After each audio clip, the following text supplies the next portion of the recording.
Hi, my name is Amanda Harberg, and I am a proud Springside School graduate and lifer. I'm very, very happy to be with you today, even if it's just remote. Springside Chestnut Hill Academy has a lot to do with me becoming a professional composer and pianist. The school always placed a great deal of importance on arts and education.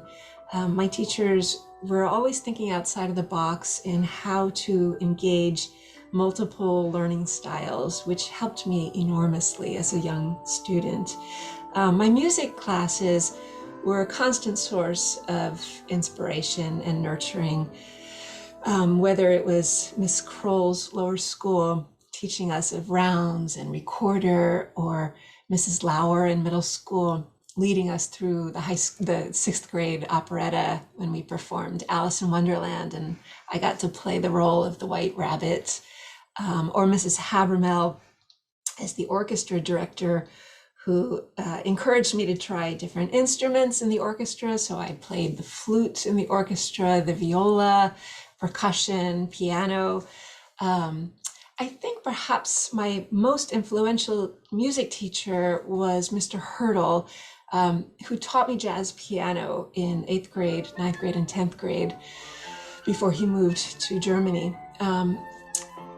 He spent a lot of time with me going over uh, chord progressions in every different key. We would be in the high school cafeteria. They had a pretty nice piano there. And we'd spend hours improvising over these chord progressions. We'd do it in C major, then C sharp major, then we'd do it in D major, and then in E flat major, and then we'd go through every one of the keys. And it was such great foundation for me for my music theory. It's funny to think here I am, a classical concert composer, but my foundation comes from jazz piano.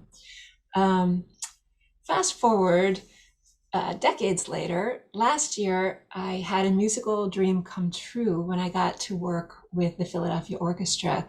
This is the orchestra that I grew up listening to. My parents would take me to orchestra concerts. I would save all of the programs and take them home and pore over them, memorizing composers' dates and stories. Um, so getting to work with this group last January was a thrill of a lifetime. The piece that you're going to hear is my concerto for piccolo and orchestra. Originally, this piece was for piccolo and piano, and then my dear friend Erica Peel, who is the piccoloist with the orchestra, asked if I would create a version, a concerto version that she could perform with the Philadelphia Orchestra. So I did this arrangement last December, and then in January, the orchestra with Maestro Yannick Nézet-Séguin and Erica Peel and the orchestra recorded this and what you're about to hear. So I can't wait to be with you all in person in the spring and talk to you and meet you in person. Until then, um, enjoy the piece. I hope you love it. And thanks for listening. Bye, everybody.